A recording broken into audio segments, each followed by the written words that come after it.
It all began with a wish. Just one quiet, innocent wish. But some wishes aren't as harmless as they seem. Some settle into your chest and wait patiently until the moment you least expect. On his birthday, he said the words with a laugh. Everyone else laughed too, except me, because he wasn't looking at anyone else. He was looking straight at me, and in that moment, something inside me cracked. Quietly, but deeply. A line shifted, and I knew this wasn't just a joke. It wasn't about a girl at school. It was about something else, something I wasn't ready to face. What do you do when the first person to truly see you in years is someone you're not supposed to feel anything for? I told myself it was nothing, that I was imagining things. But deep down, I already knew. If you've ever stood at the edge of a decision you couldn't undo, this story is for you. Don't forget to like, subscribe, and turn on the bell so you never miss an episode of A True Infidelity Story. Because sometimes the people who see us the most are the ones we're meant to run from. I'm 39 years old, child-free, unemployed. My marriage has lost its spark. I was once brimming with energy. I truly did. I once had dreams, ambition, and laughter that brightened every room. Life can really take its toll on you. Bit by bit, one day you glance in the mirror and hardly recognize the person staring back at you. My husband David isn't a bad guy. He puts in a lot of effort, covers the expenses. He's courteous. He's absent. He's around, but never by my side. Nope. We share a bed, yet it feels like we inhabit separate worlds. He used to make me feel important. Now it feels like I'm invisible to him. No fighting allowed. Lack of enthusiasm. Only silence. We floated, gently and slowly, like a boat breaking free from its anchor. When I lost my job last fall, I hoped it would bring us closer together. It just made everything worse. He immersed himself further in his work. Extended hours, meetings that run late, an excuse that just didn't make sense. I lacked the energy to ask questions. I was caught up in pretending I didn't care. Summer arrived. Jessica, my younger sister, came to stay for a bit. She embodies all the qualities I lack. Vibrant, fun and lively, full of life. She enters a room and instantly brings it to life with her energy and presence. She brought Liam along, 19. Hi, fit, gentle in speech. He's always been kind, always show respect. Since he was a kid, he would trail behind me, full of questions and eager to lend a hand. He referred to me as his awesome aunt. I once viewed him as a child, but this time he had grown up. He stepped into our home, bringing an energy I didn't know I needed. It's more than just youth. It's about presence, wonder, cozy. He would grin at the sight of me, inquire about my well-being, hold on for the response. It's odd, the moments that linger with you, a gentle touch as you pass a dish, a compliment that hangs in the air just a bit too long. His eyes didn't just see me, they pierced right through me. I saw that. I felt a wave of self-loathing for even noticing. What's the real story? I felt more alive than I had in years. Each time David overlooked me, each time he faced away in bed, each time he nodded off while I talked. Liam was present. I despised how much I started to rely on that. That night, we gathered around the table to celebrate Liam's birthday. The grill was fired up. The sun dipped below the horizon. Jessica was chuckling over something amusing. Then Liam made his wish. It was barely anything. A funny quip, a casual remark. I long for a genuine connection. Someone who truly understands me. Person who understands love. Everyone laughed. Yet I gazed upward. He was already staring at me. He stayed completely still. No smile. He held my gaze, as if trying to communicate without speaking. I turned my gaze elsewhere. Yet, a change stirred within me. I attempted to brush it off. I convinced myself it was all in my head. That night, as I lay in bed beside my husband, all I felt was the silence. Liam was just a short walk away. For the first time, I felt like I wasn't the adult in the house. I felt like an outsider. I convinced myself it was insignificant. Yet, a change was underway. A line was drawn so subtle I could almost ignore it. Indeed, it was. I would cross it. Liam's birthday wish turned out to be the moment that broke everything apart. Truly was. It was only a joke, wasn't it? I reminded myself of that. But honestly, it didn't feel like a joke at all. Not right then, that's not how he put it. Especially not the way he glanced at me afterward. We sat outside. Family, delicious meals, and candles glowing in glass jars. The summer heat wrapped around everything, creating a lazy, intimate atmosphere. The air was filled with the enticing scents of grilled corn and lemon zest. Jessica was topping off drinks while David scrolled through his phone, as usual. Suddenly, Liam blurted it out. I long for someone who truly gets me, a wise person who can guide me in life and love. Laughter filled the air, naturally. Jessica tossed a napkin at him. David kept his eyes down. I put on a smile, gave it a shot, yet, deep down I sensed a shift. Something I didn't see coming. He stood apart, not laughing with the others, stood firm and showed no reaction. He locked eyes with me for a moment that lingered just a bit too long.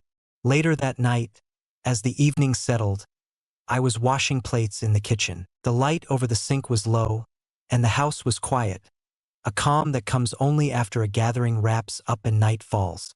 I didn't notice him enter, but I sensed his presence. He watched me in silence, then approached and handed me a glass from the table. He said softly, almost a whisper, "I meant that, you know?" I kept quiet. I wasn't able to. My hands were damp, trembling a bit beneath the flowing water. I focused on the sink, acting like I hadn't heard a thing. Yet my heart listened, strong and unmistakable. He held back, remaining silent. He paused for a moment, then stepped outside. I stood in that kitchen for what seemed like ages, trying to make sense of what had just occurred. It was just a joke. It was necessary. He's still just 19. I'm his relative. Then the days began to feel different. He began spending more time with me, curious and asking questions. Small details, the books I read, my thoughts on certain movies, and my beliefs about soulmates. It was more than just small talk. It was deliberate. He began praising me in unexpected ways. Your eyes may seem weary, yet they remain stunning. Many people speak to make their voices heard, engage in conversation to gain insight. I wish more women shared your qualities. Each time he spoke like that, I could feel myself losing grip. I initially dismissed it. I convinced myself he was simply being kind, that I was overthinking it. Yet there was one night, David dozed off on the couch once more. Jessica was hanging out with friends. Liam and I watched an old movie on the patio. He sat a bit too close, our shoulders touching. He leaned in to share a funny moment, and for a brief second, I found myself watching his mouth. I glanced, and it was even worse. I kept my gaze fixed for a moment. I lay awake that night. I laid in bed next to my husband, watching the ceiling fan spin in slow circles. I told myself I was imagining it, that I was lonely, that I missed being wanted, that my mind was playing tricks. But then came the night in the kitchen. And after that, I couldn't lie to myself anymore. It was only a joke, wasn't it? I reminded myself of that. It all changed that night in the kitchen. What's going on with me? I've probably asked myself that 100 times. Each morning I woke up, I sensed it. The nagging pain in my chest. Not quite guilt, but something similar. A subtle confusion that hovered just beneath the surface. I began to notice things I had overlooked before. Liam's eyes would sparkle every time I laughed, or how he always seemed to find a way to be close to me. Passing me something, brushing by in the hallway, locking eyes with me just a moment longer than anyone else did. And may God assist me. I began to crave it. It just didn't feel right. That was not right. Yet, it was a sensation I hadn't experienced in years, perhaps never before. One morning, I glanced in the mirror and barely recognized myself. Then I took a closer look. I realized I've been brushing my hair in a new way. In the dress that hugged my curves, I felt a whisper of the body I once cherished. Applying lipstick, even if it meant just staying home. Not for David. He wouldn't care if I walked in wearing a wedding dress or a garbage bag. However, Liam saw. I began to live for the spark in his eyes. A small spark, as if I were something to behold. He's grown up now, I reminded myself. 19, nearly 20. There was no legal boundary. Yet, on a moral and emotional level, divine. I should have known. I understood the feeling of being captivated by someone's attention. To be desired. I didn't notice how much time had passed without it until I began to feel it once more. David walked by me as if I didn't exist. Liam asked simple, thoughtful questions. Things that made me feel noticed again. Those words held real meaning. He truly cared for them. Being seen after hiding in the shadows for so long can be perilous. I began to distance myself from my husband without even noticing. I would hit the hay early, feigning sleep before he arrived. I quit asking him to open up, give it a shot, yet he remained unaware. Or perhaps he did, and was indifferent, somehow made things worse. I began to focus more on Liam. Every glance, every laugh, every little gesture between us began to feel essential, like oxygen. Felt like I could finally take a deep breath. I felt a deep sense of self-loathing for it. I couldn't resist returning for more. Each time I glanced in the mirror, I noticed the lines softening. Yet in Liam's gaze, I spotted someone glowing, stunning, attractive, living. One night after everyone was asleep, he knocked gently on my bedroom door.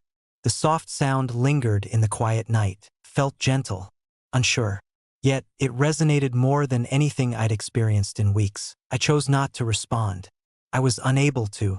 My heart pounded so loudly, I was certain he could hear it through the door. I waited, breathless, until his footsteps faded away, hesitant and cautious. Even though that night was uneventful, everything was different now. The nights began to grow longer. Liam stayed up long after everyone else had turned in, acting like he was busy on his phone while I tackled the laundry and tidied the kitchen. He shared his thoughts on school, his childhood, and the confusing nature of love in today's world. I would pay attention. His words flowed like water, and I had been parched for years. At times, we found ourselves on the couch, sitting close together. Almost there, way too close. Our talks turned into our own hidden universe. He'd lightly touch my hand as he handed me a drink. He let his fingers linger just a moment too long as he passed me the remote.